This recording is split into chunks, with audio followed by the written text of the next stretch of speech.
Como editorial es un lanzamiento bien importante porque, bueno, es el primero que hacemos después de la pandemia. También es como la segunda vez que yo salgo luego de pandemia, así que para mí también es un acontecimiento bien especial. Y también este libro se gestó en ese proceso, ¿no? Entonces, en relación a eso, yo creo que la escritura de la autoficción, la escritura del yo en la pandemia a través de redes sociales como Facebook, Twitter y otras plataformas fue bien importante para poder comunicar, ¿no? Entonces, en ese proceso, con Jorge empezamos a crear este libro. Así que le agradezco a Jorge que haya venido a Valparaíso, a Mariluz, a Cotivera y a Yesenia Alegre que están aquí para presentar el libro. Así que les voy a dejar con Yesenia. ¿Quieres partir? Sí. Muchas gracias por asistir hoy. Yo soy de las que todavía no se saca la mascarilla en estos espacios. Me cuesta todavía. Hago clases, entonces le digo a todos mis estudiantes que tienen que estar con mascarilla y no me atrevo todavía. Después sí va al copete y en el bar bien. Ya, bueno, gracias por la invitación. Gracias, Gladys, por las tramas. Gracias, Jorge, por este libro. Bueno, hice un ejercicio escritural para dialogar un poco con este texto en la presentación. Espero que les guste y eso. Invertido, raro, torcido, mariquita, pervertido, enfermo, lacra, virus. Palabras que se han convertido en insultos, en desprecios y en exclusiones. Territorios y corporalidades de las que queremos huir, pero que no es posible. Ya sea a plena luz del día o encerrados en un closet, la fuga displicente emerge y se manifiesta a través de un sonido agudo, un aleteo de brazos, un caminar tosco, un beso cómplice, un deseo fugaz. Las disidencias sexuales, que tal como nos señala Jorge, cito, corresponden a una posición crítica frente a la heterosexualidad y no a una identidad, han sabido convertir estos insultos transformándolos en un lugar de enunciación política. En mi lectura, comprendo este trabajo escritural desde ese espacio de ruptura y creación. Jorge Díaz, en su libro Microscopio Invertido, no solo da cuenta de su devenir biólogo, sino sobre todo comparte una narrativa biográfica que pone sobre la mesa un relato sobre infancia y juventud de un cuerpo disidente. En la medida que avanzo en la lectura, siento una complicidad con esta voz al observarme en lugares comunes y tensiones similares. Entonces, me surge una respuesta dialogante que me invita a recorrer escenas de mi propia biografía y que entrelaza las secuencias escriturales con las imágenes oníricas de un pasado reciente. Cito: pertenezco a un reducido grupo de personas que provienen de la clase trabajadora y que han logrado educarse gracias a los esfuerzos realizados para obtener algunas becas que nos permiten seguir en la universidad. Esta cita me evoca a la población de la cual provengo, el lugar empobrecido donde fui criada y desde el que subvertí la norma. Se esperaba de mí que fuese una mujer, madre, trabajadora, dueña de casa, esposa obediente, reproductora y cuidadora. Sin embargo, devine en socióloga, feminista, disidente, activista, académica, también madre y cuidadora, pero cuestionando el orden. ¿Qué lugar correspondía a este niño del ala rota? ¿Qué contemplaba para este cuerpo el discurso normado heterosexista? Primero controlar y disciplinar esa corporalidad sinuosa que transitaba los pasillos, luego evocar el mandato patriarcal del macho proveedor y finalmente situarlo en el lugar de la producción y el sustento. Pero la imaginación, la tosudez, el ojo inclinado, la letra insurgente y la creatividad artística hicieron de este cuerpo un devenir rebelde, resistente y disidente que se plasma en este bello libro. Terroncito de azúcar. Estas dulces palabras han sido usadas como un desprecio hacia la fragilidad. También atravesaron mi infancia. ¿Por qué nos ofende u ofendemos la deriva sensible, débil, inconsistente? Jorge nos relata a modo de cuento cómo la profesora de básica le embestía con estas dulces palabras el reclamo insistente por la ausencia en los primeros días de humedad lluviosa. Un ser quebradizo que huye de la agonía invernal. Así también me sentía cada vez que el insulto apacible recaía sobre mí y las risotadas de mis compañeras de curso evidenciaban mi fragilidad. Cuánto desprecio se despliega en estos espacios educativos, cuánta necesidad de una educación no sexista, feminista y afectiva para romper con estas microviolencias que se van anquilosando en nuestra piel. Y como dice Jorge, que vivan las niñas de roncitos de azúcar. Los textos de este libro son intervenidos por espacios, personajes callejeros, escenas familiares y música. Pachuco y la Cubanacán aparece en la página 42. ¿Cómo olvidar ese ritmo popular que tantas veces bailamos en los almuerzos de ocasiones especiales? Matrimonios, bautizos, despedidas de viajes, en fin, excepciones de reuniones de familias extensas. Excepciones porque no era la regla, porque pocas veces había ocasiones para festejar y porque pocas veces había dinero para gastar. ¿Qué hiciste, abusadora? ¿Qué hiciste, abusadora? Abusadora, abusadora. A ese ritmo y con esa melodía despreciativa festinábamos con las tías y los primos que hace tiempo no veíamos. Cuando las feministas aguafiestas, parafraseando a Sarah Hammer, aparecieron en estos encuentros domingueros, la música cambió. El tono se tensionó y las conversaciones tuvieron un giro. Hay temas de los que ya no se puede hablar, señalan algunos en un reclamo certero. Pues no, ya no se puede. Las feministas aguafiestas llegamos para quedarnos, para interrumpir la trama masculinista que se colaba hasta en las canciones de fondo que adornaban estos desencuentros con la parentela oficial, y para modificar las maneras en que pensamos la institución familiar, de crianza y de los cuidados. Vivan también las feministas aguafiestas. Las niñas y las mujeres mayores han sido espacios de contención, protección, cuidados y aprendizajes de esta vida torcida de la cual nos habla Jorge. Devenir señora, a partir de las experiencias en la Galería Caracol, donde trabajaba con su padre y que le ofreció la oportunidad de compartir con mujeres grandes, la mayoría peluqueras o costureras, con las que se emborrachaba, confesaba y también transaba arreglos de ropa y cortes de pelo. Devenir señora, empañuelada, aguafiestas y bióloga transfeminista. Sin duda que la trama construida en estas mujeres populares, trabajadoras y acogedoras cimentó el terreno para las posibles andanzas feministas que luego formaron parte vital de esta vida enseñorada. Las mujeres me salvaron, dice Jorge, y el feminismo le permitió mirar con otros ojos las células bajo el microscopio. Ya no eran solo células, sino ficciones, metáforas y representaciones de lo social. A través del ojo invertido y agudizado, este devenir biólogo transfeminista ha mezclado arte, filosofía, literatura, creando un discurso político y resistente que hoy nos conmueve con este acto de rebeldía escritural. Cito: necesitamos abrir nuevos conocimientos a los otros, permitir que las palabras de la biología sean adhesivos que naden entre nosotros y así las ideas que surgen del vivir juntos sean parte de nuestra diferencia. Necesitamos una biología sin biólogos. ¿Qué biología nos invita a pensar, Jorge? Una biología que democratice los saberes, que salga del espacio encajonado de la comunidad científica, una biología que explique nuestras relaciones moleculares y que entregue nuevas posibilidades de afectaciones corporales, donde los fluidos, placas de cultivo, astrocitos, plasticidad, sinapsis, se transformen en conceptos que rompan la distancia inalcanzable de la ignorancia calculada. Que la biología sea parte de lo cotidiano, que forme parte de la ficción vital y de los imaginarios populares. Una biología alcanzable y descifrable que exponga una cercanía cómplice.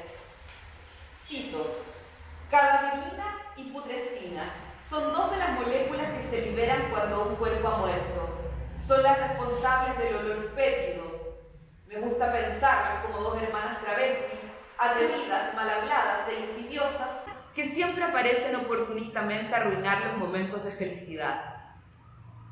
Nunca había imaginado a la muerte acompañada de estas hermanas malolientes. Siempre la construyo en mi ficción como una mujer vestida de negro, misteriosa, de pocas palabras y de una belleza prístina. Ahora que emergen estas compañeras travestidas, no podré pensarlas de otra manera más que alborotadas, juntas, en decadencia y alegrando el encuentro con la señora muerte.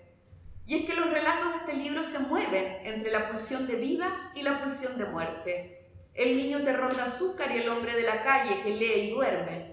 Imágenes extremas de un hilo de vida que se tensa en sus cotidianos devenires. Jorge narra la muerte de su abuelo, la sonda que vacía los intestinos de su abuela y los cuerpos en descomposición que aparecen por Santiago, olvidados a su suerte. Cuerpos desgastados, envejecidos, agredidos por el murmullo forzoso, cuerpos en declive. Vejeces que no importan más que a quienes nos nutrimos de sus cuidados y afectos y que nos resistimos a olvidar. Cadaverina y Putrescina trajeron a mi memoria la muerte de mis abuelos, pero aún más cercana a la muerte de mi padre. A mi papá le gustaban las fiestas y la celebración al ritmo de la cubana can. Así es que en un gesto disruptivo, ahora lo imagino bailando con estas hermanas travestis desordenadas que le hacen olvidar la vida amarga, compleja y enferma que le tocó habitar. Y en este transitar de un texto irreverente hacia una memoria rebelde que no quiere abandonar su infancia ni su devenir señora, dialogo con la escritura de Jorge y me emociono en las evocaciones. Microscopio invertido es un libro lleno de afectaciones, de escenas de un Santiago del abandono, de personajes agrietados y resistentes. En este viaje, Jorge nos comparte fragmentos de su vida, de su devenir señora bióloga transfeminista y de las implicancias políticas que tiene el situarse desde las disidencias sexuales. En un acto político nombra tantas pensadoras irreverentes que han sido compañeras cómplices de su deconstrucción insurgente. Marie Curie, Sarah Hammett, Donna Haraway, Rosa Garrido, Bárbara Saavedra, Lynn Margulis, Judith Butler, Diamela Elpid, Esther Newton, y tantas otras que han quedado en los pies de páginas que acompañan este recorrido. Qué importante es la visibilidad de nuestros nombres. En un país alborotado por Cadaverina y Putrescina, tanto bien que nos hace juntarnos, leernos, tramar, resistir, afectarnos, juntes. Desde tramas feministas, disidentes e insurgentes, seguimos alborotando la periferia de nuestras existencias. Gracias, Jorge, por este gesto, este libro y esta trama. Gracias a ti.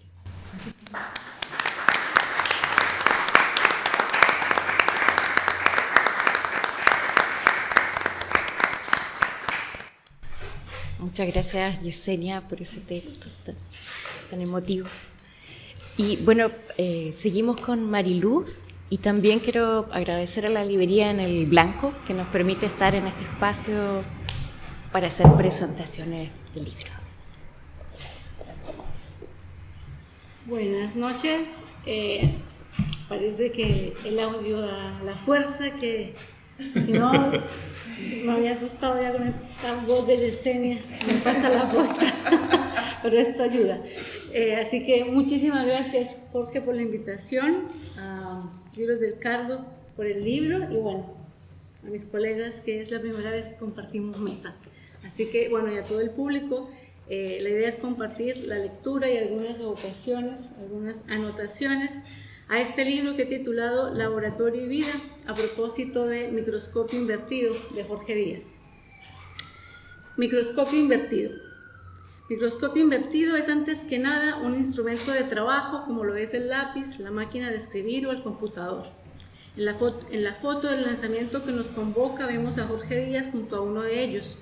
Es un instrumento cuyo modelo inaugural se remonta a mediados del siglo XIX, tan solo unos años antes de que la homosexualidad fuera patologizada y se convirtiera en un dispositivo de disciplinamiento de la sexualidad no heteronormada. Cercanía temporal que los discursos de la medicina, el derecho, la psicología y la literatura se encargarán de anudar bajo el adjetivo invertido. De ahí en más, un discurso amparado en la autoridad de lo científico, entre comillas, describirá, clasificará, taxonomizará e institucionalizará perversiones y parafilias. La clandestinidad, el secreto fueron algunas de las formas forzadas para esos deseos proscritos, esos cuerpos extraviados, esos amores prohibidos que sin embargo hallarán la forma de excederse, de enunciarse.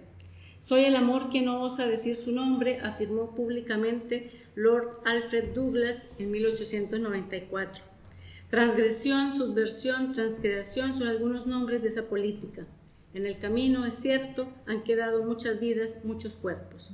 ¿Cómo llorar estas vidas? ¿Cómo hacer que estos cuerpos importen? Ese es uno de los gestos del microscopio invertido, ahora pensado como libro. Convocar memorias, nombres, registrar la fragilidad de estos archivos. Los microscopios, sabemos, permiten ver allí donde el ojo humano no alcanza. Un microscopio invertido mejora la calidad de la imagen y son ideales para el análisis de muestras vivas, como reza un manual de uso. Pero microscopio invertido es sobre todo un modo de mirar.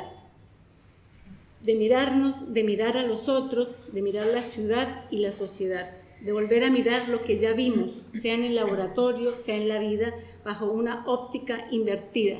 Tomo las palabras de Jorge. Tenemos que volver a mirar las células, los virus, los microorganismos, las moléculas, no bajo una óptica androcéntrica, sino que tenemos que mirar la vida biológica que puede existir bajo un microscopio en relación a lo que está pasando en la sociedad donde vivimos. Fin de cita. Al operar ese deslizamiento, es que Jorge pregunta, vuelvo a sus palabras, ¿quiénes somos los virus? Las mujeres, las maricas, las trans, las lesbianas, las que tienen sidas, las migrantes, las disidentes, las depresivas, las que alguna vez han tenido una ITS, ¿quién no? Las invertidas, las raras, las mujeres solteras, las sodomitas, las pobres. Fin de cita. Pero los virus, ahora lo sabemos mejor que nunca, son resistentes, difíciles de erradicar. Un microscopio invertido permite ensayar con lo cotidiano, permite rever las palomas del centro de Santiago, que aunque sean tildadas como ratas con alas, por unos pueden llegar a ser parientes preciados para otros. Reparar en las marcas de la pandemia de los cuerpos famélicos de los gatos en los tejados, acercar las frutas podridas a los cuerpos en descomposición, desviar, extraviar, descentrar, torcer los ojos. Los desvíos ópticos permiten, en palabras de Jorge, enfocar los ojos en esos cuerpos de género extraviado. Una mirada extraviada es aquella que se posa sobre los cuerpos disidentes que no vemos, unos ojos descentrados que reparan en unos personajes que habitan los bordes de la ciudad, unos ojos nublados que advierten el cansancio del cuerpo trabajador, la soledad de la vejez, la tristeza del cuerpo despojado, esa tristeza que vacía la ciudad, las calles, el metro, las vidas. Ese modo invertido de mirar exige también otra escucha, una escucha que filtre la médula patriarcal dictatorial, esa que enseñó a, tomo las palabras de Jorge, no escuchar a nadie en la calle, no hablar con extraños en el metro, escapar de la gente que parece desquiciada, no hablar con la gente en el bus. Fin de cita. Ese golpe a la palabra que fue el golpe reclama reparar aquello que suena como ruido en unos oídos constreñidos. Y por último, ese modo invertido de mirar implica otro modo de narrar, uno que incorpore los fracasos y rechazos, que documente las fallas. Esto lo posibilita, dice Jorge, una ciencia feminista que registre todas esas imágenes residuales para producir otro modo de conocimiento, otra ciencia, otra vida. 2. Escuela. Cuando pensamos en la escuela, y digo escuela en un sentido amplio, piénsese en primaria, secundaria, universidad, solemos hacerlo remarcando su peso negativo, su connivencia con la dominación, su poder para producir cuerpos dóciles.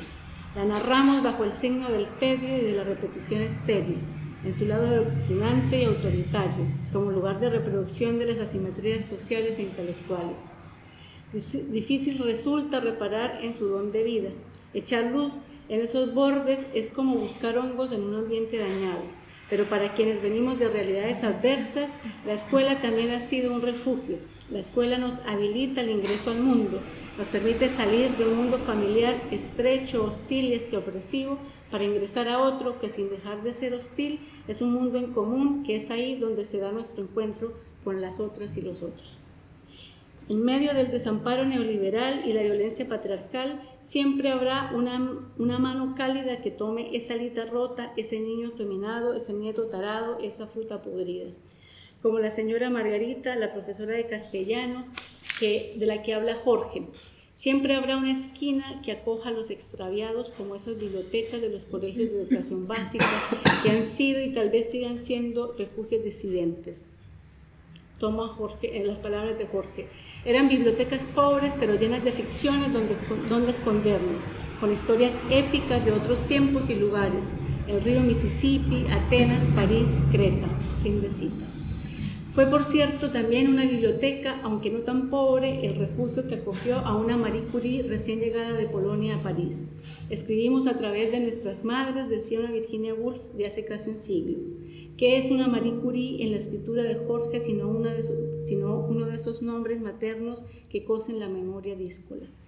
Ese encuentro se da gracias a las páginas de un cuaderno de laboratorio en el que se juntan ciencia y vida.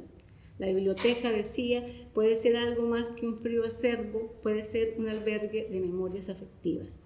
La escuela permite encuentros inesperados, encuentros que toman la forma de libros como ese que tuvo el autor con la Divina Comedia en un curso sobre Dante. Aún quedan luciérnagas. 3. Encuentro. Son pocos los recuerdos que guardo de mis clases de biología en la secundaria. Solo retuve algunos nombres, el de Mendel y sus experimentos con guisantes, el de José Celestino Mutis y sus expediciones por la Nueva Granada y, cómo no, el de Alexander von Humboldt y sus expediciones americanas.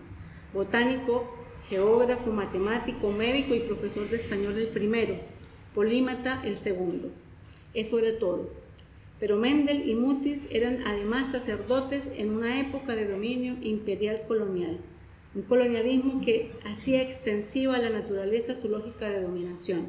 Estos vínculos no se explicitan en la secundaria, por supuesto, los vine a establecer mucho después. Puedo decir que mi primer encuentro con la biología fue en la universidad. Por alguna extraña razón, tomé un ramo de formación general en la escuela que la impartía. Mi carrera era de idiomas en una universidad pública. Me adentraba en una lengua que debo reconocer no entendí mucho. Células eucariotas y procariotas, núcleo, nucleolo, ribosoma, mitocondria. Resuena en mi memoria su sonoridad, una memoria que el microscopio invertido vino a activar. Ese fue todo mi ingreso a la biología en la universidad. No fue, por supuesto, mi mejor ramo de formación general. Fue un saber muerto, estancado. Me provocó un disgusto personal por la incomprensión. Me dejó una leve frustración que solo vino a revertirse cuando leí muchos años después a una tal Donna Haraway.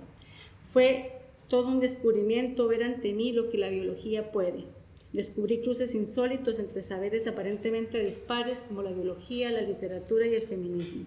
Esos saberes adormecidos, excesivos para una formación en lenguas, se pusieron en movimiento para rever la biología como un relato, como una forma de narrar que nos presta su arsenal, como una fuente de tropos para crear nuevas relaciones, explorar vínculos basados en la cooperación, en la simbiosis o en otras formas de creatividad, tal como insiste Jorge de la mano de la misma Haraway.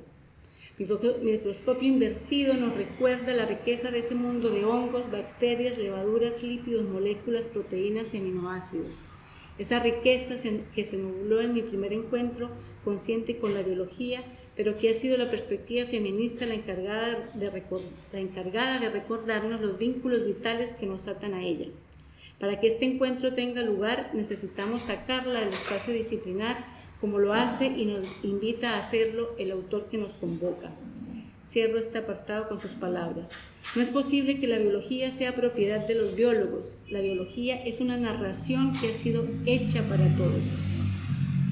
Es quizás una de las historias más fascinantes que se hayan escrito, pero también la más capturada por la especialización y la segregación en la universidad contemporánea. Fin de cita. Cuarto punto y último. Escribir.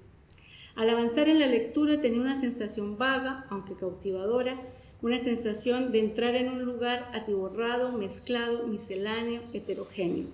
Poesía, apuntes, crónicas, notas al pie, citas y lecturas, todo esto entretejido en estas páginas. Al final la sensación se convirtió en imagen y es el mismo Jorge, ahora de la mano de Carmen Berenguer, quien me la confirma. Ingresar a esta escritura es como ingresar a un bazar de barrio. Cito a Jorge. Un libro puede ser como un bazar de barrio donde hay de todo. Fin de cita. Esa es la lección que Jorge aprendió de Carmen y es la que nos ofrece en estas páginas. ¿Quién está autorizado para escribir? ¿Cuál es ese cuerpo que escribe? ¿Cuál es el que se escribe? Esas parecen ser algunas de las palabras que Jorge formula. Para ello se apoya en una cita de Gloria Anzaldúa que también cito. ¿Quién nos dio el permiso de realizar el acto de escribir? ¿Por qué será que el escribir se siente tan innatural para mí? ¿Por qué me siento tan obligada a escribir? Porque la escritura me salva de esta complacencia que tengo. Porque no tengo otra alternativa. Porque tengo que mantener vivo el espíritu de rebeldía y de mí misma. Porque el mundo que creo en la escritura me compensa por lo que el mundo real no me da. Fin de cita. Jorge no pide permiso, Jorge escribe. Escribe contra el androcentrismo, contra la heterosexualidad obligatoria, contra la colonización neoliberal de la vida y del deseo, contra los protocolos de escritura científica. Escribe para existir. Ensaya. ¿Y qué es ensayar sino experimentar? ¿Qué es la escritura sino un laboratorio? Es la vida la que entra al laboratorio, pero también el laboratorio el que se expande y contamina la vida. De eso se trata este libro, sobre laboratorio y vida. Es incluso un laboratorio de vida.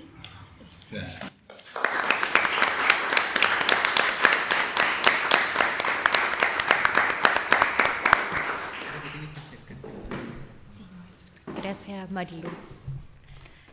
Y ahora la perspectiva de las matemáticas de Coti Vera. Sí, bueno, muchas gracias, Jorge, Gladys, compañeras. A mí me toca una fibra bien afectiva. Yo conozco a Jorge hace hartos años. Nos conocimos gracias al feminismo, de hecho, en Santiago, en el barrio Yungay. En ese momento creo que los dos hacíamos el doctorado, él en biología y yo en matemática.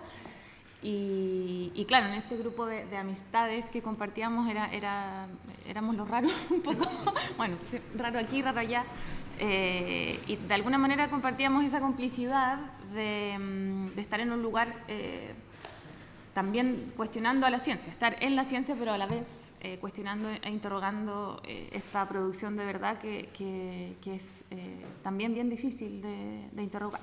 Entonces, bueno, muchas gracias por la invitación. Ajustar el ojo. Pasé lo más crudo de la pandemia en Valdivia, todo el 2020 y la mitad del 2021. Afortunadamente, teníamos harto espacio dentro de la casa y además un patio que me regalaba un poquito de contacto con la hermosura tridimensional de la naturaleza. Aburrida de las insuficientes 2 dimensiones del Zoom y de las pantallas de todo tipo, el patio, las salidas a dar la vuelta a la manzana o los paseos a la costa valdiviana eran el oxígeno necesario para sobrellevar el encierro. Casi no veía otros humanos en esos paseos, pero sí muchas otras especies. Valdivia aún es generosa en su biodiversidad. Por ejemplo, en el otoño nos visitan una multitud hermosa de fungis de muchos colores, formas, texturas, tamaños, todos con una propuesta estética única. Hay también, a pesar de las forestales y su insistente inserción de pino y eucalipto, árboles nativos como el arrayán con su hermoso tronco rojizo, avellano, coihue, tepa, luma, quila, etc. Sin embargo, definitivamente lo que más me cautivó y sigue cautivando mi atención son los pájaros. Bandurrias enormes en todas partes, los 7 colores, loros, patos. Un poquito más allá en la costa están las fardelas, zarapitos, chucaos, el martín pescador, etc. De tanto dejar de ver humanos y de tanto ver a los pájaros y sus formas de comunicarse, apareció la necesidad de verles más cerca y me hice de unos binoculares. Ya no me satisfacía la escala visual humana, quería más. Yo quería saber las expresiones pajarísticas, casi su lenguaje, dilucidar si estaban comiendo o si llevaban algo en la boca para algún otro pajarito. Cuando estaba en la costa quería ver si el piquero que se habían tirado al mar había tenido su fruto. Ver cuando rompen las conchitas de los moluscos para comer lo que hay adentro, o ver cómo cambia la disposición de sus alas dependiendo del viento o del movimiento que están preparando, así como los aviones. Ver, mirar, observar, todos esos verbos juntos pero en otra escala, no de la misma forma que lo hacía antes. Requería de un ojo distinto, tanto así que necesité un adminículo tecnológico para convertirme en una especie de cyborg y poder ver, mirar y observar en la escala que me permitía entender lo que quería entender, ajustar el ojo. A veces, en realidad muchas veces, si no todas, necesitamos mirar desde otras partes, con distintas escalas y desde distintos lugares para entender, para conocer. Pienso en las distintas tecnologías que tenemos para mirar mejor, mirar distinto, mirar lo infinitamente grande, mirar lo infinitamente pequeño.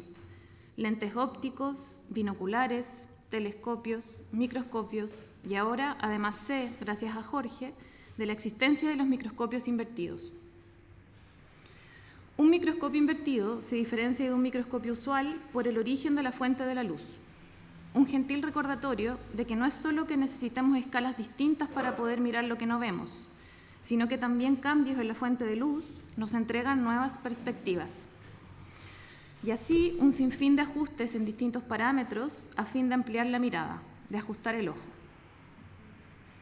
El libro Microscopio Invertido de Jorge Díaz es una invitación a echar luz ahí donde antes había demasiada sombra como para ver algo distinto. Una experiencia no lineal de la mirada. Un experimento para mirar un mismo objeto, pero desde diferentes lugares, distintas distancias, escalas, ajustando no solo el ojo, sino que también el lenguaje en el microscopio invertido, filtrando con distintos sedazos para lograr leer más allá de lo obvio. Jorge nos habla, por ejemplo, de la saliva. La saliva como regenerador de las heridas bucales. La saliva también como elemento en sus experimentos sobre el péptido histatina 1. La misma saliva como indicador de un comportamiento social, porque, cito, significa deseo y también repulsión. La misma saliva que el escritor Jean Genet utilizaba para representar una purificación de aquello considerado como desviado. La saliva como elemento en la pornografía. La saliva como la vía por la cual los perros, al languetearse, se transmiten la rabia. Todos relatos sobre un mismo fluido, pero desde distintos repertorios y lenguajes. Algo así como un abordaje interdisciplinar de la saliva. Pienso en cuánta falta nos hace este abordaje interdisciplinar para conocer, no solo la saliva, por cierto. Por ejemplo, ¿cómo hablar del tiempo? ¿Cómo enseñar qué es el tiempo? Pienso que para abordar el concepto tiempo hay que echar mano a la física y la matemática, en la medida en que proponen modelos como la relatividad general, en que el espacio-tiempo es la clave para representar lo que ocurre en el universo. Pero también pienso que quedarse solo con esa idea de tiempo es tan limitado. ¿Cómo no acudir a la economía feminista para hablar de tiempo, o a la perspectiva histórica, al psicoanálisis, a la geología, a la archivística? ¿Qué tiene para decirnos la cosmogonía mapuche sobre el tiempo? Donna Haraway escribe en su último libro, Seguir con el problema, que la interdisciplina o la transdisciplina es como ir de visita. Ir de visita es una danza generadora de sujeto y objeto, y el coreógrafo es un embustero, nos dice Donna. Me pregunto qué debería poner en mi kit para ir de visita. Seguro va el lenguaje, representaciones, metodología, pero también la curiosidad, esa misma que, cito, lleva a quienes la practican a alejarse bastante del sendero, y allí es donde se encuentran las historias, nos recuerda Haraway. La misma curiosidad porfiada que hace a Jorge, según nos cuenta en el libro, moverse entre disciplinas, esa misma que engendra un deseo por ampliar el marco del mundo, ir en búsqueda de otros lugares y nunca sentir que uno de ellos es seguro o estable. Al leer esto me pregunto, ¿estará hablando Jorge del vértigo y su potencia creativa? ¿O quizás también se refiere a esa especie de desarraigo epistemológico que invade a quienes padecemos de esta vocación de curiosidad que excede las fronteras disciplinarias? ¿O acaso a la posibilidad edificante de la desobediencia? La contingencia de una revolución molecular dentro de mí, dentro de ti, esa que Jorge nos incita a mantener prendida en la coda final del libro. Microscopio Invertido podría verse como el diario de notas de un investigador transdisciplinar que nos relata cómo su devenir feminista se transformó en una manera de ver células, un ojo abastecido por la curiosidad feminista. Microscopio Invertido es también un paseo por recuerdos, maldiciones, intimidades, escenografías barrocas, experimentos biológicos en un laboratorio, historias de resistencia, oficios textiles familiares, mujeres mayores, señoras, vecinas. La angustia de un niño con su alita rota, el goce también, una invitación a subvertir los microscopios, La biología como una historia, un relato. Es además la historia de nuestras lágrimas, esas historias que no caben en los papers.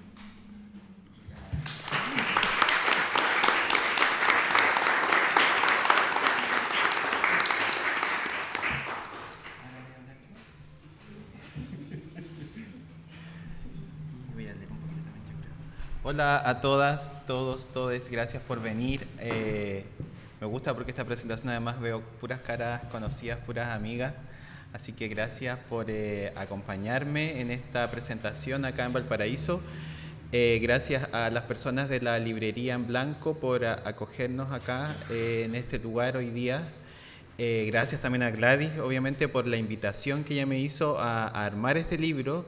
Este libro particularmente es un ensamblaje, es un libro puzzle, porque lo que yo hice fue que fui uniendo fragmentos de textos que generalmente escribo, como que he escrito libros, pero pocas veces me he dedicado solo a escribir un libro, como que tengo la práctica cotidiana de la escritura. Para mí la escritura es como algo vital, como que siempre tengo que estar escribiendo.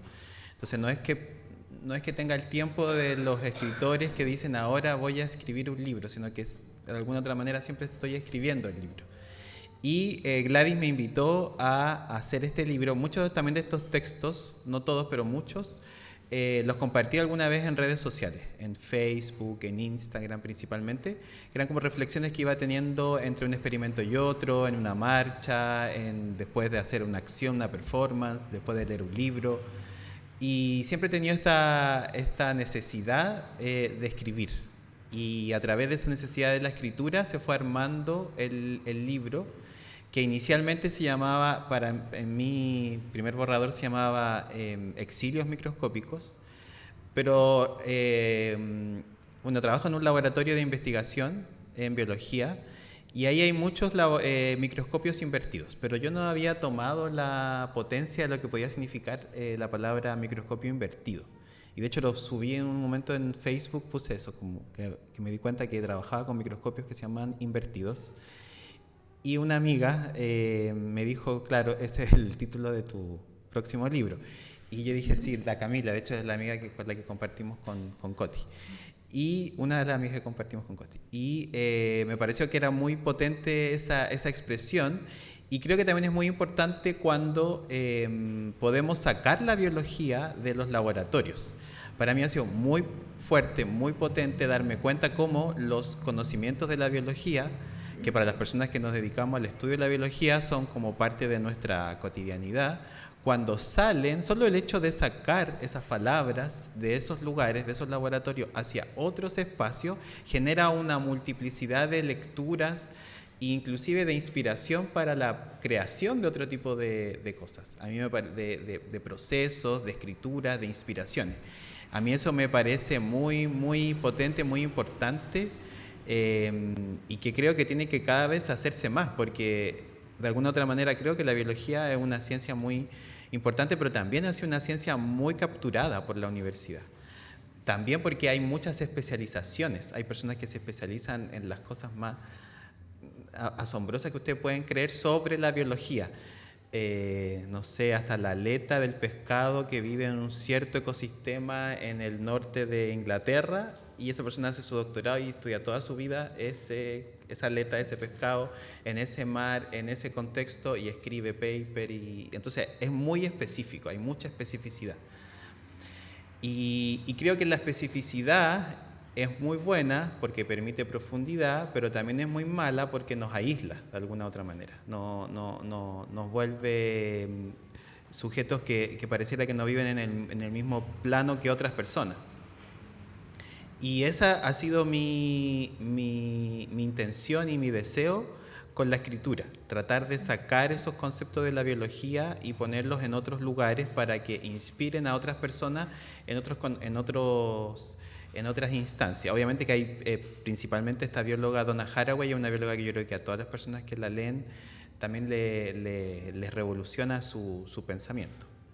Antes de seguir, olvidé agradecerles a mis compañeras por las lecturas. Agradezco mucho que se hayan dado el tiempo de leer el libro y de hacer sus reflexiones. Creo que esos son gestos de mucho cariño y de mucha complicidad. Y con todas también he trabajado en distintos contextos, Las invité también por eso, porque hemos tenido un trabajo de tiempo y de amistad en distintos contextos, como contaba Coti. La matemática y la bióloga siempre distintas dentro de los contextos en los que nosotros nos desenvolvemos como activistas, que tienen que ver más con contextos artísticos, espacios artísticos o de personas del área de las humanidades. Y que para mí es vital estar en esos lugares, porque creo que si solamente me dedicara a la biología no escribiría, o escribiría solo papers, y que de alguna otra manera los papers no es escritura, es una escritura que está muy enclaustrada. Con Mariluz también hemos colaborado. De hecho, yo estuve también en un curso sobre literatura y enfermedad, donde hablamos acerca del VIH y del texto de Ernesto Perlonguer, El fantasma del SIDA. Y también fue muy interesante cómo estos cruces transdisciplinarios entre la enfermedad como un contexto biológico, pero también como una inspiración para la literatura, pero también como una tragedia y una calamidad para muchas personas en su cotidiano. Y con Alegre nos conocemos de hace mucho tiempo, sobre todo desde activismos de disidencia sexual, no sé, yo creo que desde el ARSI, desde muchos espacios, con algunas otras amigas feministas también, armando circuitos, encuentros, eventos, donde la idea era, yo creo que inclusive previo a la emergencia del Mayo Feminista 2018, mover el feminismo y las disidencias sexuales en otro contexto, porque ha sido muy interesante la explosión que tuvo el feminismo luego del mayo del 2018 y cómo se ha ido moviendo, cómo ha ido entrando en muchos lugares, cómo ha ido también cambiando prácticas y formas de pensar. Pero también siempre tenemos que saber que el feminismo tiene una historia muy larga y muy amplia, y también siempre las feministas también escribieron. Entonces es un trabajo que siempre ha ocurrido, y yo creo que Alegre tiene que haber visto esta transformación en el que presentarse como feminista era como mal visto, extraño, a ahora que todo el mundo se declara feminista, y me parece que eso es muy importante, muy bueno.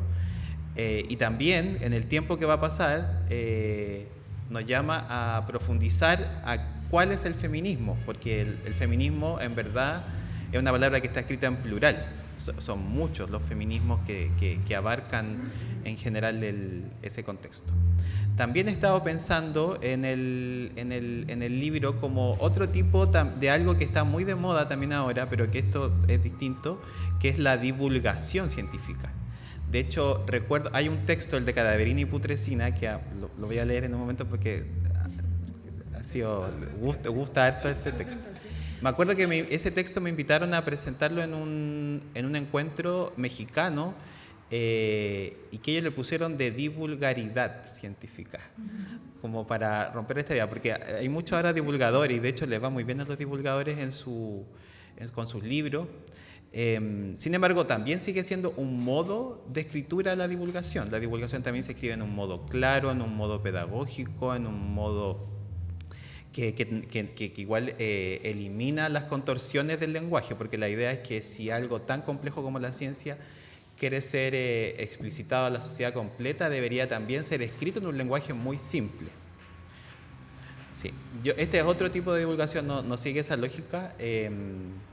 Yo confío y apuesto porque la realidad es compleja. No estoy de acuerdo con la idea de la simplificación de la realidad. Creo que la realidad es compleja, que la vida es complicada, y que nuestro lugar como activistas, como disidentes, como biólogas, como escritores, como académicas, como todo, es entrar en esa complejidad, profundizar en esa complejidad y no simplificar. Yo estoy por la vía de que la vida es compleja, y que esa complejidad es interesante también porque nos lleva a encontrar otro tipo de vías para solucionar ciertos problemas. Creo también que es muy importante la transdisciplinariedad, porque nos permite abordar un problema desde muchos espacios. Tampoco es sumar perspectivas, sino que también es poner en cuestión los modos en los cuales se han investigado ciertas cosas. La pandemia nos dejó muy en claro que si estudiábamos un virus solo una perspectiva, bueno, al principio de la pandemia, antes de que ocurrieran las vacunas, no sé si ustedes se dieron cuenta, pero hubo una proliferación de textos desde la filosofía sobre el virus. Claro, Y para los salubristas, los filósofos no son y las filósofas no son alguien con el cual quieren dialogar. Se hablaba también de la gente que trabajaba en la economía durante el periodo de la pandemia. Había gente que hablaba del crecimiento de la infección desde el Excel y desde el computador, que no hacía sentido con lo que estaba ocurriendo en los hospitales, donde estaban los médicos, las enfermeras y los TENS y todas las personas. Entonces yo creo que, de hecho, en un momento durante la pandemia escuché a Silvia Rivera Cusicanqui con María Galindo decir que en verdad lo que estábamos viviendo era una pandemia de la sordera, porque no nos estábamos escuchando unas y otras en sus distintos espacios. No olvidemos que al inicio de la pandemia hasta el exministro Mañalich dijo que no sabía que existía hacinamiento en el país, no sabía que había pobreza en el país. Entonces, si estaban las autoridades no teniendo ese conocimiento sobre lo que ocurre en las calles, en las poblaciones, claro, estábamos bien perdidos cómo iba a ocurrir. Creo que la pandemia fue un momento bien interesante para entender, y cruel también, para entender cómo sin una verdadera comunicación entre las disciplinas, los saberes también, porque cuando uno habla de disciplina tiende a pensar solo la disciplina académica, pero los saberes no solamente son académicos. De hecho yo creo que lo más interesante siempre ocurre por fuera de la academia, y la academia a veces tiene que hacerse cargo de esas preguntas que ocurren por fuera de la academia, pero generalmente surgen por fuera de la academia. Nos enseña que eso es muy fundamental para poder resolver problemas y al mismo tiempo seguir con los problemas. No tenemos que tampoco tener la posibilidad de quitar los problemas. Y eso, entonces el libro también trabaja harto la autobiografía, son fragmentos de mi cotidianidad. Me gustaba que una persona el otro día subía un comentario en Instagram y decía que el libro era como sobre tu cotidianidad, pero con cierta profundidad. Y era un poco eso, estas vidas que no son vidas heroicas, sino que son vidas cotidianas, pero que en nuestro propio sufrimiento de clase o en nuestros propios contextos en los cuales nos vamos desenvolviendo, siempre también se le puede dar belleza a eso que la sociedad consideró que no es bello.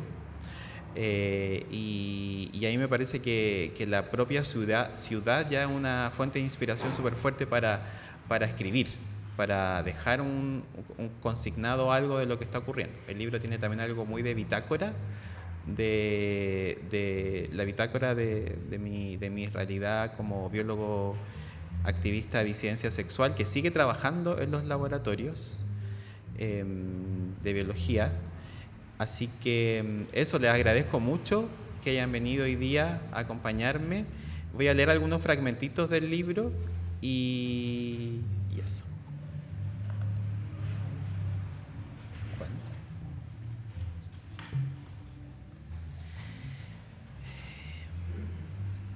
Bueno, el libro de hecho parte con 3 epígrafes. Uno es de Severo Sarduy, que es este escritor cubano, pero que hizo toda su producción más bien en Francia, en Europa. De hecho, él no pudo volver más a Cuba.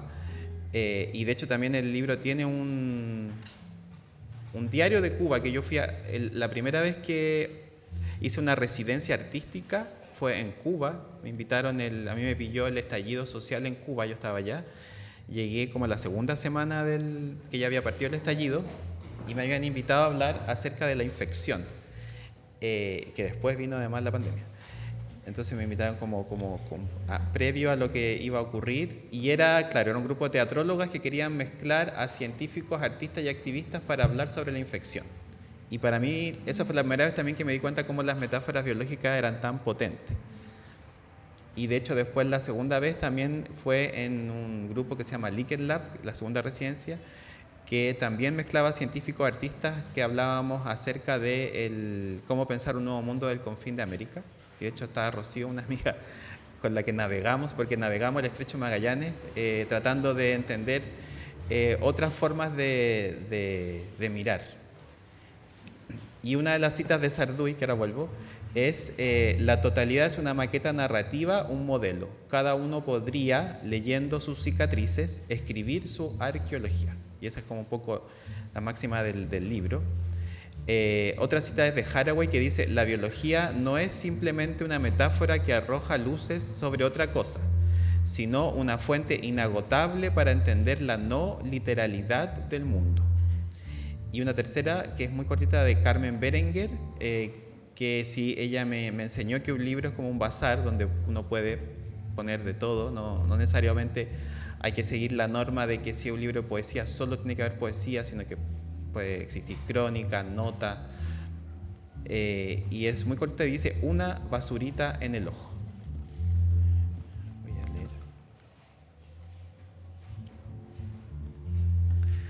Voy a leer algunas de lo que se comentó aquí para que haga más sentido. Terroncito de azúcar. Cuando niño, siempre podía quedarme en casa el día de la primera lluvia de invierno. Disfrutaba, pese a todas las críticas que se le hacían a mi madre, de ese día en casa cercano a la estufa, respirando ese olor mezcla de parafina y eucalipto, viendo teleseries y leyendo.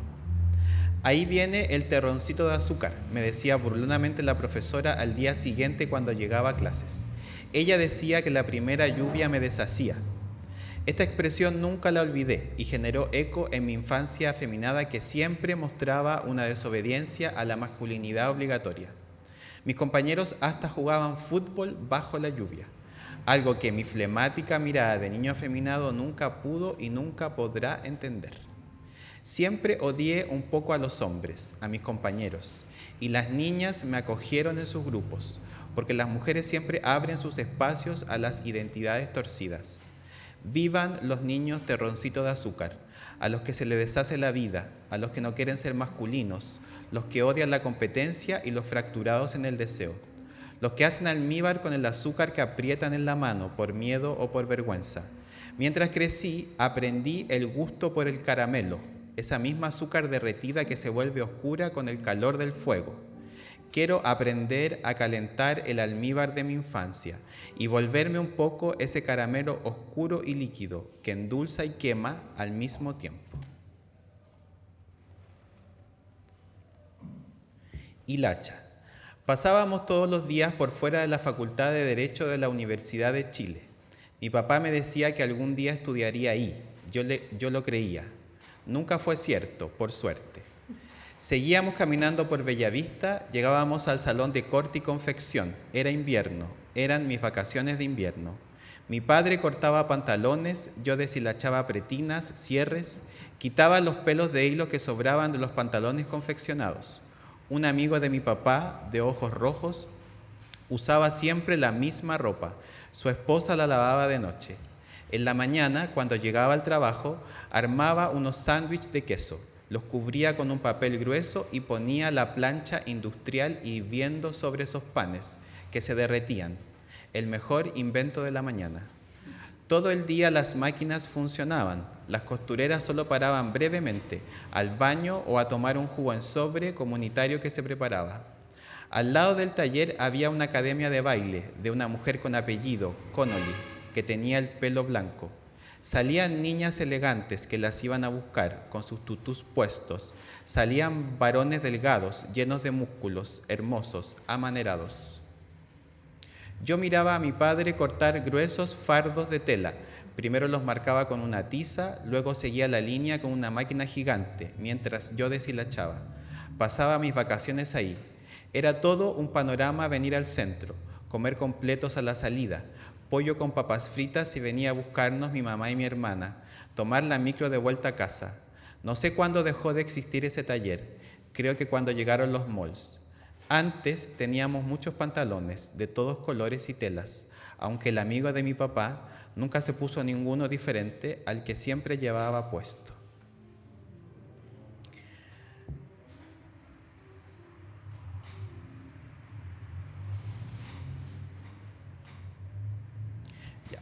Pachuco bailarín. Pachuco y la Cubanacán era una banda de música que tocaba cumbia. Vestidos de ternos blancos, su música se bailaba en las fiestas familiares. Entre medio de la ensalada de papas con mayonesa, la carne, el pebre y el ponche de vino con durazno, bailábamos con las tías los ritmos latinos, siendo felices en nuestra digna pobreza. Fue el tiempo de los primeros autos usados, la inauguración de los shopping centers, el emprendimiento y su promesa arribista. Después vinieron el Britpop, el travestismo, los ojos delineados y las discos con humo. También las enfermedades, las peleas, los incendios y el silencio. Luego llegó la peste, que se llevó casi todos los sueños, los ahorros, y una generación completa ya cansada tuvo que seguir trabajando. Me gustaba el ritmo de la cumbia, pero no las letras de Pachuco, porque generalmente acusaban a las mujeres de las desgracias. Decían que eran unas abusadoras. La cultura machista es la base de todos nuestros infortunios.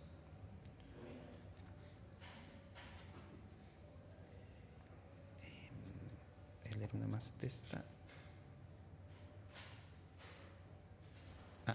Tengo una abuela que baila con tacos. Imagino en esos momentos antes de dormir, mientras aún estás despierto, aunque un poco sonámbulo, que mi abuela paterna no se toma una pastilla para dormir, sino que se toma la caja completa para descansar.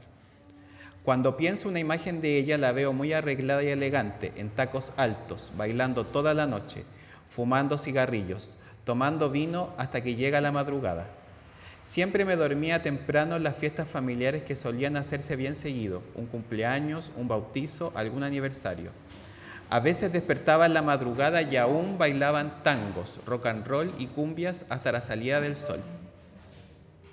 A veces el alcohol los hacía pelear o llorar.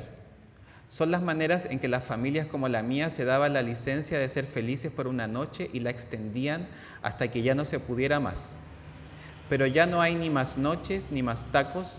Ahora mi abuela tiene sus intestinos conectados a una sonda. Su vida está siendo cada día más difícil. No saben si su colon volverá a su ubicación original.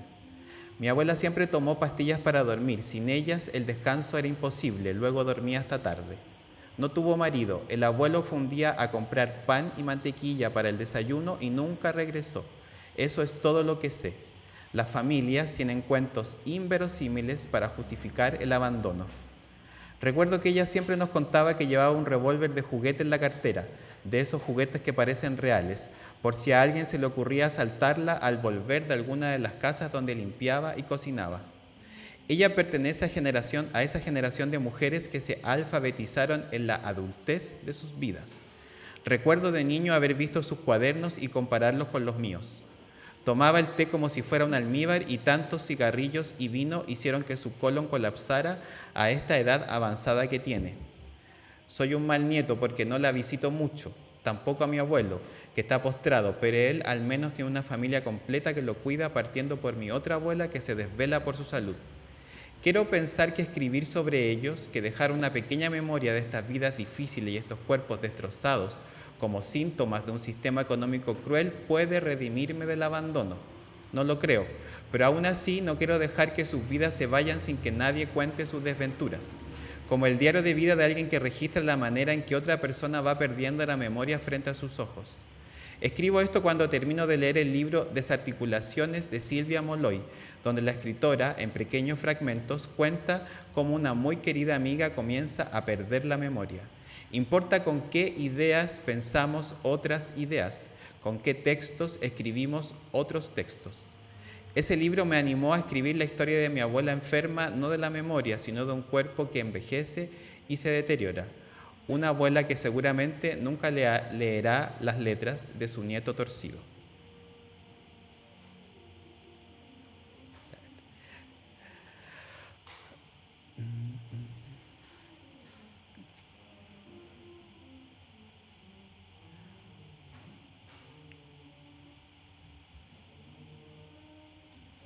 Cadaverina y putrescina son dos de las moléculas que se liberan cuando un cuerpo ha muerto, es decir, cuando comienza el proceso de putrefacción, porque las bombas eléctricas de iones, las bombas de sodio y potasio con las que nuestros músculos obtienen la energía para la contracción y la excitación, ya dejan de trabajar.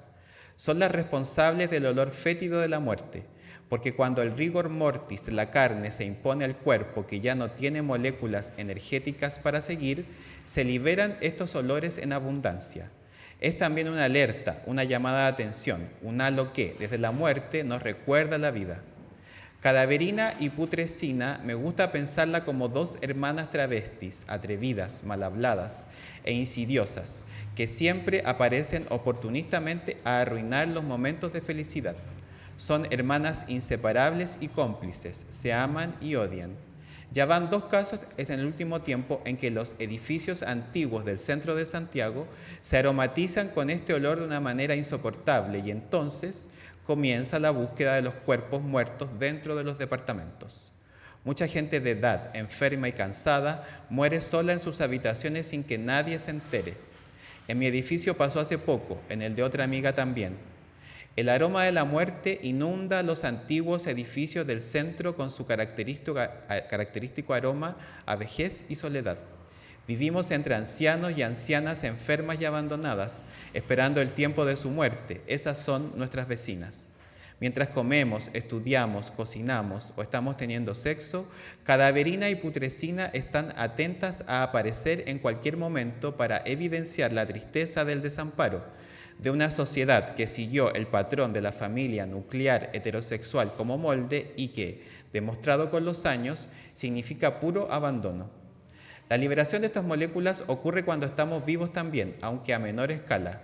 A medida que nos acercamos a la muerte, nuestros cuerpos expelen su olor hasta el momento del final. Las vidas de mujeres, hombres y disidencias sexuales abandonadas, vidas silenciosas que transcurren en la ciudad, postrados en sus camas, dentro de viejos edificios del centro de la ciudad, solo llaman la atención cuando Putrescina y Cadaverina, con su poder bioquímico de la despedida, aparecen en este vecindario para decirnos un adiós con su perfume característico. Y voy a leer otra más. La Columbia livia doméstica, la paloma bravía. Una paloma cae en un patio interior de mi edificio sin que nadie haga nada. Su cuerpo muerto sobre el primer piso reposa con las alas abiertas. Está en un lugar inaccesible para mí. Es una imagen triste, estamos tristes. Las palomas son quizás los animales menos queridos del centro de la ciudad. Ratas con alas se le dicen. Las palomas poseen un gran sistema nervioso y una inteligencia única. Son estudiadas por neurocientíficos porque pueden volar grandes distancias y volver al lugar de origen, aún en días nublados. Neurológicamente son más inteligentes que un niño de 3 años.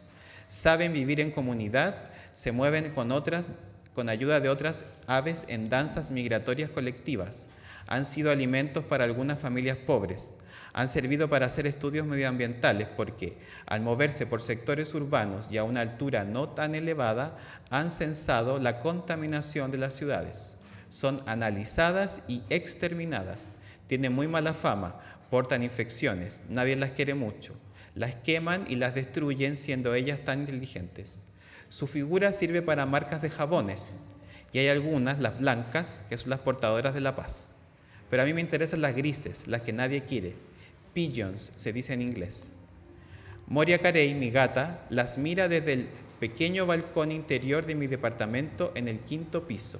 Se altera al verlas, emite sonido y puede pasar la tarde completa observándolas. Se miran una a la otra por horas. Recuerdo que hacían nidos en el techo de mi pieza cuando vivía con mis padres. Teníamos que expulsarlas, mi familia las odiaba. Dejaban todo sucio y rompían el techo. Recuerdo también el sonido que hacían por las noches, una especie de orgasmo gutural, un sonido indescriptible pero familiar. Cito acá. Estos bichos son también tristemente célebres por los daños ecológicos y el trastorno biosocial que ocasionan. Son parientes preciadas y plagas despreciadas, sujetos para labores de rescate y para la injuria, dice la bióloga feminista Donna Haraway, haciéndose pariente de estos animales rechazados. Yo aprendo de ella también. Han sido utilizadas como mensajeras, fueron espías.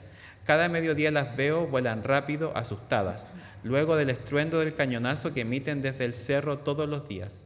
Se han visto muy alteradas en estos tiempos de revolución social, se ven más tristes, con hambre, en esta cuarentena eterna. Solo que menos importa ahora. Están siempre cerca de personas que viven en la calle, comparten su alimento, las migas de pan que les dan en la plaza de armas les permite sobrevivir, aunque nadie las quiere. Hace un tiempo, una de ellas entró a un sector común del laboratorio donde trabajo, se quedó atrapada, no podía salir. Yo no sabía qué hacer, estábamos ambas nerviosas. Pude abrir la ventana y logró escapar aterrorizada. Pensé escapar con ella. A veces no se dan cuenta y se paran en los cordeles de la luz para descansar. Hacen de ese lugar peligroso su nicho suicida. Una paloma muere, cae al primer piso, puede quedarse ahí semanas antes de su descomposición. A nadie le importa. A nadie parece importarle una paloma muerta en estos días de violencia extrema, en estos días donde la idea del enemigo interno tiene que una vez por todas desaparecer de nuestro imaginario.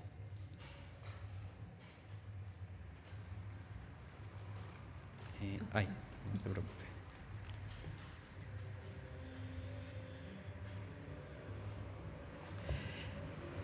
Ya voy a leer dos más. Genet. Los amantes del escritor Jean Genet casi no tuvieron sexo con él, pero vibraban con la poesía y el robo. Cuentan cómo les sacudía el cuerpo las escrituras que compartían, las noches de conversación y las veces que salían a robar. Uno de los amantes de Genet confesó que de todos los años que vivieron juntos, solo hicieron el amor una vez.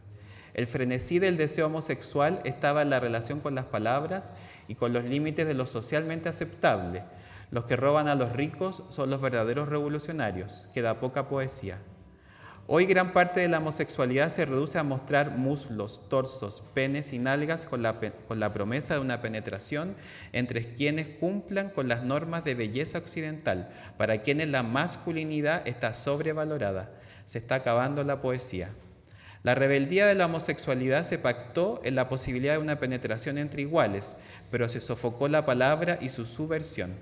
Es triste decirlo, pero uno de los grupos a los que el capitalismo conquistó sin reparos es a la homosexualidad masculina. Comida gay, vodka gay, orgías gay. En Instagram, los hombres gays solo saben mostrar músculos, muslos, pectorales como carta de presentación, carne, algunas de primer corte parecidas a los anglosajones, carnes blancas y magras. Todavía confío en la poesía. Las pantallas son carnicerías con cortes brillantes, trabajados. Exhiben sus trozos de carne como un trofeo de la masculinidad hegemónica.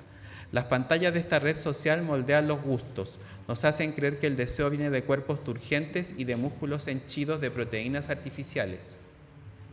Agoniza la poesía. El deseo es algo que se moldea, como una aguja que te inyectan entre el cerebro y los ojos. Carne venosa y musculosa. El mundo no es un gimnasio. Los cuerpos no son elásticos, los cuerpos son plásticos, es decir, exhiben el historial de su transformación. Queda un poquito de poesía. Me gustaría salir a robar, a leer poesía, a escribir, todo menos estar en este espectáculo de la carne, todos tipos de carne servida. Somos raras. Tengo esperanza en la poesía.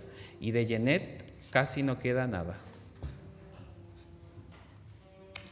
Y voy a terminar con este que se llama Perderlo todo. Un poco de agua. Perderlo todo. A veces siento que puedo perderlo todo. Es una sensación recurrente ante estos privilegios esporádicos. Una casa, una cama, comida, libros. Pienso que hemos sido muy pobres, lo seguimos siendo. ¿Qué perdería? Un saber sobre células que parecen una galaxia, sobre retículos rugosos, mitocondrias, núcleos y enlaces. Es complicado perderlo todo si no tienes mucho, pero aún así es posible. Perder el amor sería una tragedia, pero que te deja con vida. Sueño con conductoras de televisión que caen de altura en medio de programas en vivo. Azotan sus cabezas al piso, mientras sus vestidos sueltan pequeñas joyas, la pantalla se va negro y despierto. Un amigo actor viste de marinero homoerótico, como ese personaje Querel de Fassbinder. Los marineros viven en esos territorios sin nacionalidades ni fronteras, que llamamos océanos, pequeños dreamboat. Lo veo sudar, está nervioso. Estamos justo antes del estreno de una obra de teatro. Le entrego un sobre y se empapa su frente. No sé bien por qué lo hago, pero lo hago, como dice el niño poeta. Será otra manera de no querer perderlo todo. En la vida de los pobres educados nos persigue esta sensación desoladora de perderlo todo. Somos colas muy dramáticas, vidas muy frágiles, porque aunque no lo parezca, siempre estamos a punto de caer. Eso. Muchas gracias por haber venido.